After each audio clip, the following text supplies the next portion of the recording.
Hi everyone, welcome back to my channel. My name's Laura Watson, and today I'm posting a quick video showing you my 5-step botanical painting guide and how you can use the information in this guide to improve your botanical illustrations or use it for your nature journaling as well. I wanted to share with you these 5 areas and 5 tips of how I focus on these things to help improve my botanical painting and just simplify things and make it a bit easier for the learning process. So if you're interested in getting those tips, then keep on watching.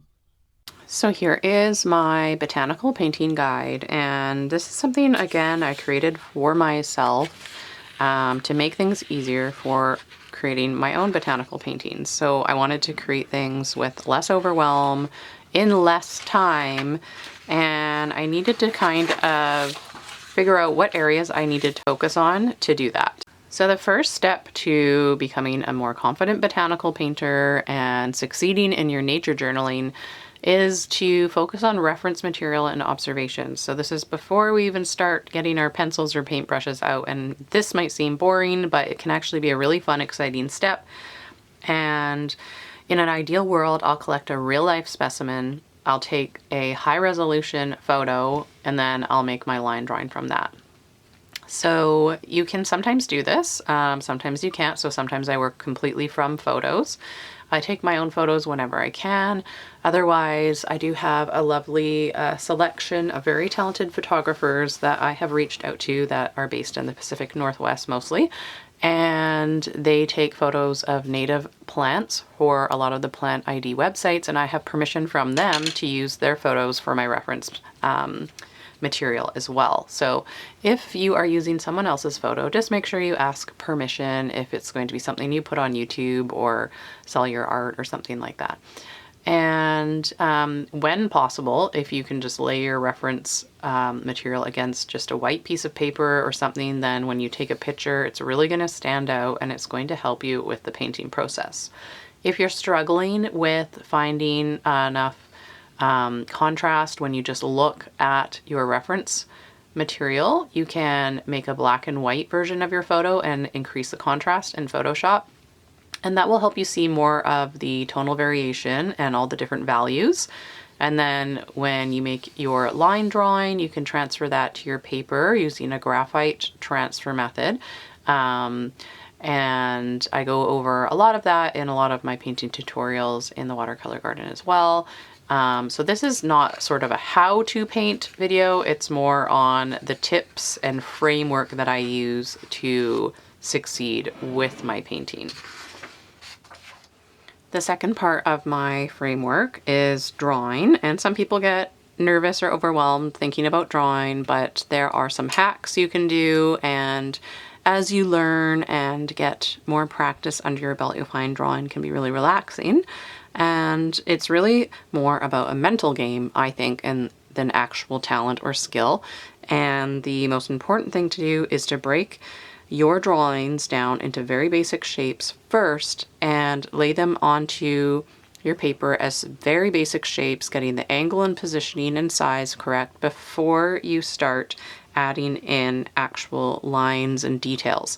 So if you made a really lovely serrated edge and really nicely delicately drawn veins, but the positioning and angle was all wrong, then you have to erase it and you get really frustrated.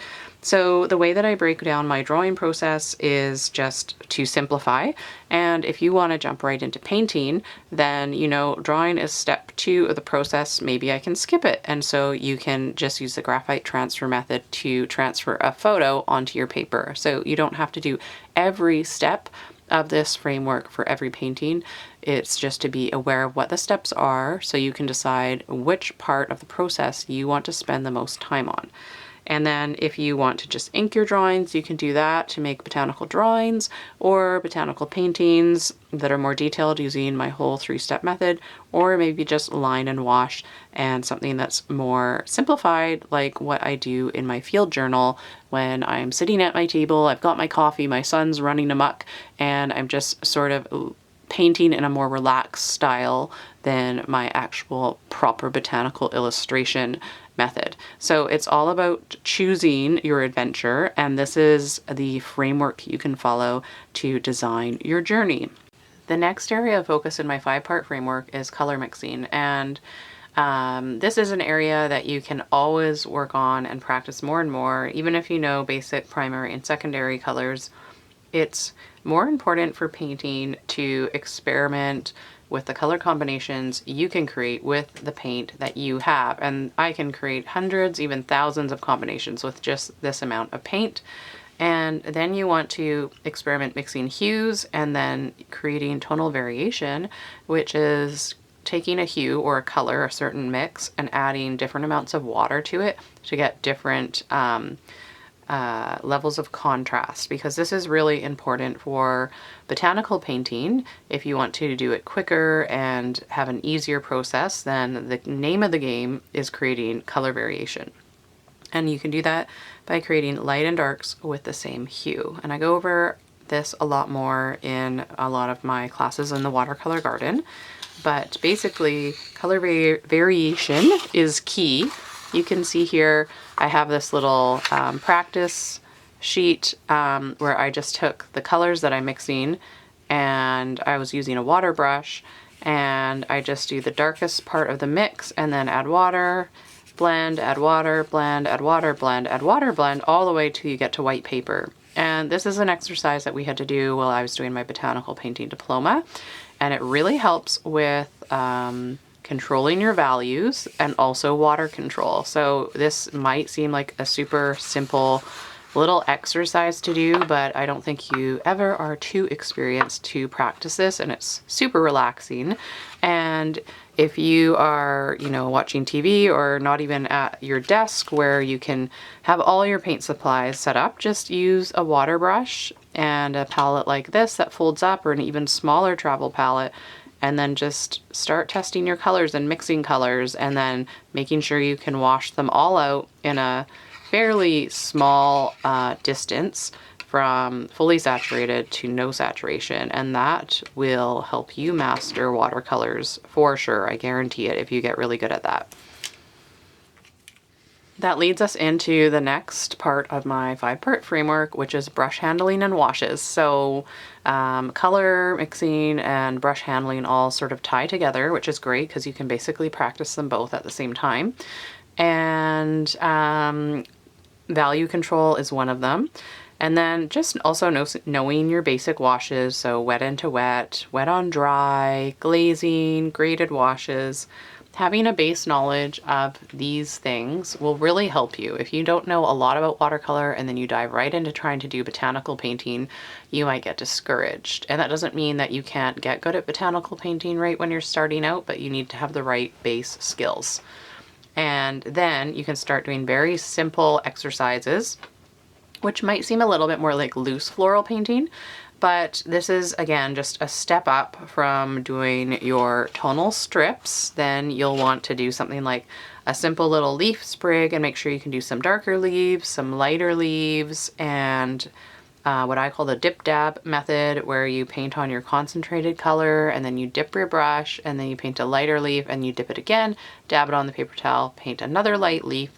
And this is how you're going to start to build up those skills, so then you can apply it to a more realistic style botanical painting. And you can also do the same with tonal strips, where you make like a rectangle and you divide it into squares, and each square goes from fully saturated to lighter. This brings me to the 5th part of my 5-part framework, which you probably heard me talk about if you have watched my channel or you're a member of the Watercolor Garden, which is my 3-step painting method. And this sort of ties everything together. And so the method that I use for painting all my botanical paintings is I start with base shapes, and then I add in some dry brushing, and then I start adding more dimension with graded washes. And to explain that in a little bit more detail, I basically like to do my first layers with wet on dry, but creating color variation. So I make my first layer wet on dry, and then I drop in other colors. Then I will add contour lines or veins, even if I don't see them on my reference photo, to create some shape and form. And I'll add markings in at this time if the plant has markings. And then I will sandwich that in with my graded washes, making very small, concentrated dark graded washes with dark creamy paint.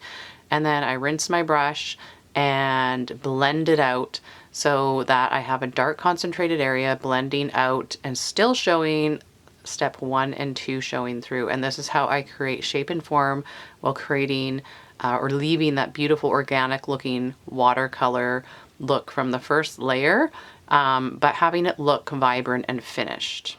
Thank you so much for joining me for this quick video. I hope that you found it helpful and inspiring to learn more about botanical painting and illustration. If you would like to get your very own copy of this guide for free, I do have it available for a free download. So just click the link in the video description below and you can download this and have it for your own reference on your computer or even print it off. Thanks so much for watching, and I'll see you in the next video.